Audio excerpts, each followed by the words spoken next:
من فترة كنت عملت ريفيو للريلمي باد، والنهاردة أنا معايا النسخة الصغيرة منه الريلمي باد ميني. والصراحة بعد التجربة أنا اتفاجئت. الفيديو ده مش هيكون ريفيو للريلمي باد بس، الفيديو ده كمان هيكون ريفيو للساعة بتاعت ريلمي الاس زد 100، واللي انتوا زي ما انتوا شايفين كده انا لابس ساعتين. دي الابل ووتش اللي انا بستخدمها، ودي الريلمي ووتش الاس زد ال 100. ولكن في الاول خلينا نبدا بريفيو الريلمي باد ميني. بس خليني اقول لك، لو انت مش متابع انستجرام، فانستجرام منزل عليه تجربه للانبوكسنج بتاعت الحاجات دي كلها بالشنطه الغريبه اللي بعتتها ريلمي. فخش على انستجرام وشوف الانبوكسنج اللي انا عملته، وما تنساش تشترك على الاكونت بتاعي هناك عشان تتابع عليه الحاجات اللي جايه وما يفوتكش حاجه تاني. المهم خلينا بقى نتكلم عن الريلمي الباد ميني. والجهاز ده هو تابلت اقتصادي من ريلمي، جاي بشاشه بحجم 8.7 بوصه. ولكن الصراحه اللي فاجئني في الجهاز ده مش الشاشه، اللي فاجئني فيه ان هو بالرغم من ان هو جهاز اقتصادي جدا، الا ان الخامات بتاعته جايه من المعدن. الديزاين بتاع الجهاز واخد الترند الجديد، اللي الحواف بتاعته حاده وشكله كده مربع شويه. وظهر الجهاز لو بصيت عليه هتلاقيه بسيط جدا، ما فيهوش تفاصيل كتير، ما فيهوش غير الكاميرا الخلفيه 8 ميجا بكسل، والجوانب بتاعته هتلاقي فيها المنافذ المعتاده. ولكن اللي هيلفت انتباهك هو السماعات الاستيريو اللي موجوده في الجهاز، واللي صوتها كان عالي ولكن البيس فيها قليل شويه. فالصوت هنا تجربته كويسه، ولكن لو كان البيس زاد كان هيبقى احسن من كده بكتير. ولكن لو انت مش عاوز تستخدم السبيكرز او السماعات اللي موجوده في الجهاز، فالجهاز هنا فيه منفذ 3.5 مللي، تقدر تستخدم السماعات بتاعتك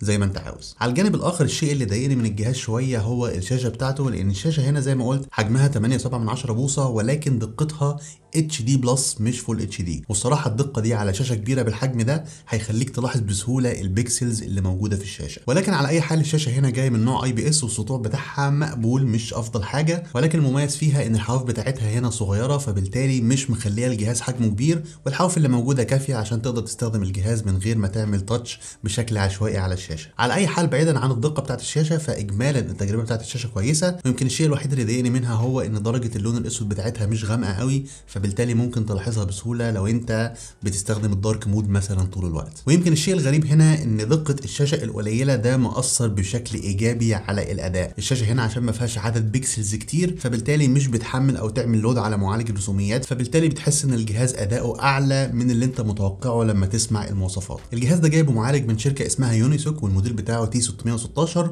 وجاي مع 3 جيجا بايت رام وذاكره داخليه 32 جيجا، والذاكره دي جايه من نوع يو اف اس 2.1. المواصفات ظاهريا ما تتوقعش منها كتير، ولكن التجربه الحقيقيه على ارض الواقع كانت مختلفه. وانا بستخدم الجهاز كل شويه مستني ان هو يهنج والانيميشن تقطع في حته معينه، بس بلاقي ان الجهاز بيكمل معايا بشكل كويس جدا. بشكل عام سرعه فتح التطبيقات والتبديل ما بينها والانيميشنز بتاعه الجهاز كويسه جدا. ويمكن الفضل في ده يعود لحاجتين. الحاجه الاولى هو ان الذاكره الداخليه اللي موجوده في الجهاز بغض النظر عن انها 32 جيجا، فالذاكره دي نوعها يو اف اس 2.1، والنوع ده سريع وبيخلي الجهاز متجاوب معاك، ويمكن ده فارق جدا في الاداء. الحاجه الثانيه هو ان الواجهه اللي موجوده في الجهاز هنا هو الريلمي اليو اي الار اديشن، ودي نسخه من واجهه ريلمي اللي بتكون مخففه شويه عشان تبقى مناسبه انها تشتغل بشكل سلس على الاجهزه اللي مواصفاتها محدوده شويه. عايز اقول لك ان حتى تجربه الالعاب على الجهاز هنا كانت كويسه جدا. الجهاز شغال لي ببجي اتش دي على هاي، والتجربه بتاعتها كانت سلسه، والجهاز تقريبا ما سخنش معايا غير ان هو ضيفي حاجه بسيطه قوي اثناء اللعب. انما بخلاف كده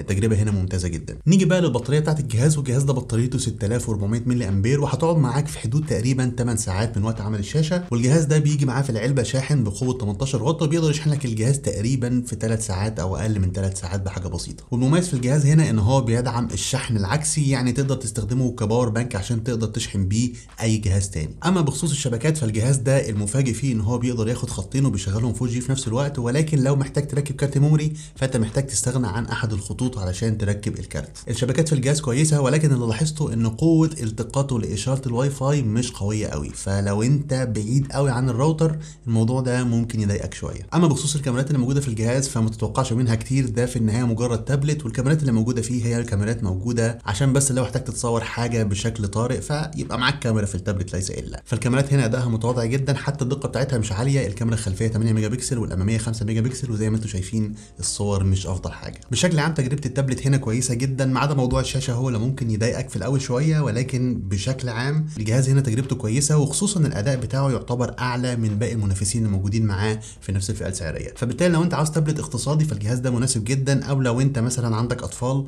وعاوز تجيب لهم تابلت يكون سعره مش عالي وفي نفس الوقت ما يضايقهمش في الاستخدام، فانا شايف ان الجهاز ده هيكون مناسب ليهم جدا. خلينا بقى نسيب التابلت ده شويه ونتكلم عن الساعه بتاعه ريلمي الاس زد 100 اللي انا لابسها دي.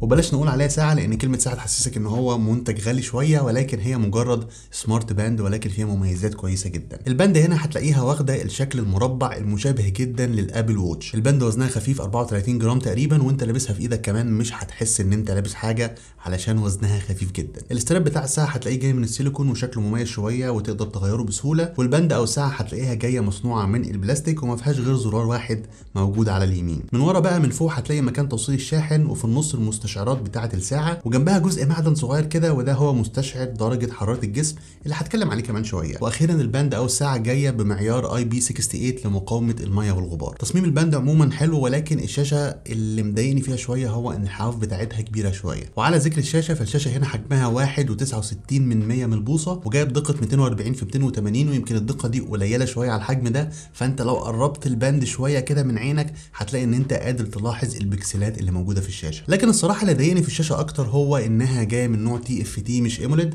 وبالتالي درجات اللون الاسود بتاعتها هتلاقيها فاتحه شويه، وهتلاحظ ده بسهوله لو انت في مكان في الضلمه. كمان الباند هنا ما فيهاش مستشعر للاضاءه، فبالتالي انت هتبقى مضطر ان انت تغير بشكل يدوي البرايتنس او السطوع بتاع الشاشه عشان يكون مناسب لاضاءه المكان اللي انت قاعد فيه. لكن على الجانب الاخر البطاريه اللي موجوده في الساعه هنا تجربتها كانت كويسه جدا. المفروض على حسب كلام ريلمي البطاريه دي تفضل معاك 12 يوم استخدام، ولكن التجربه الفعليه هتقعد معاك تقريبا في حدود من 5 ل 6 ايام، وده مع تشغيل الاشعارات طول الوقت، ويمكن لو قفلت الاشعارات تقعد معاك اكتر من كده شويه. والشاحن اللي جاي مع الباند في العلبه هتلاقيه ماجنتيك وبيلزق فيها بسهوله، وهيشحن لك الباند بشكل كامل في حدود الساعتين تقريبا. خلينا بقى نتكلم عن المميزات اللي موجوده في الباند. الباند هنا فيها مستشعر لقياس ضربات القلب، والمستشعر هنا دقيق مقارنه بالابل ووتش، وكمان بتقدر تقيس الاكسجين اللي في الدم. ده غير انها فيها مستشعر بيقدر يقيس درجه حراره الجسم ويقدر يقيسه بشكل متكرر على مدار اليوم. وكمان الباند هنا بتقدر تقيس عدد الخطوات بتاعتك، وبتقدر تقيس كمان لحد 24 نشاط رياضي مختلف، وكمان بتقدر تقيس ساعات النوم، ولكن ساعات النوم اللي قاستها لي ما كانتش مظبوطه، طلعتني ان انا نايم ساعتين زياده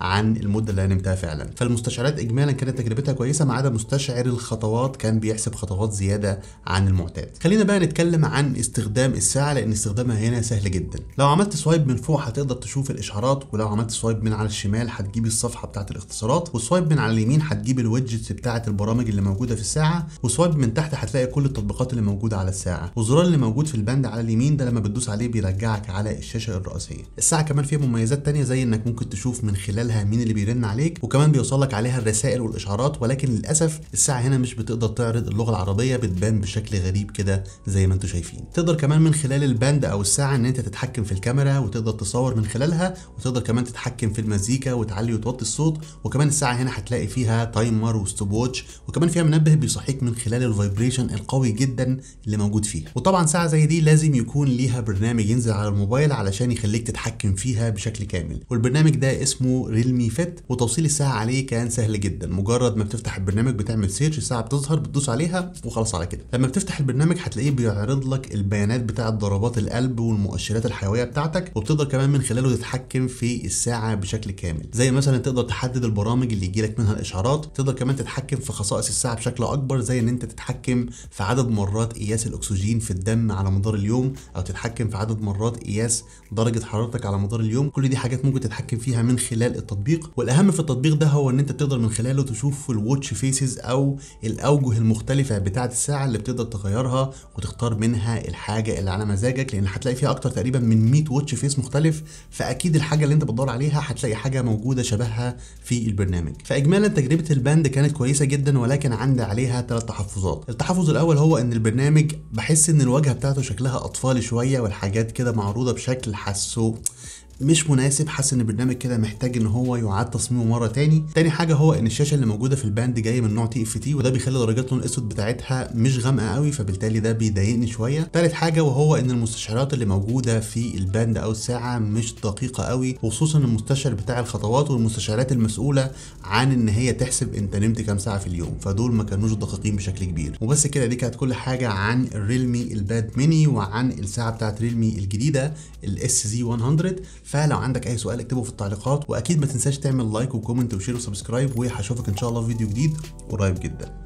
سلام.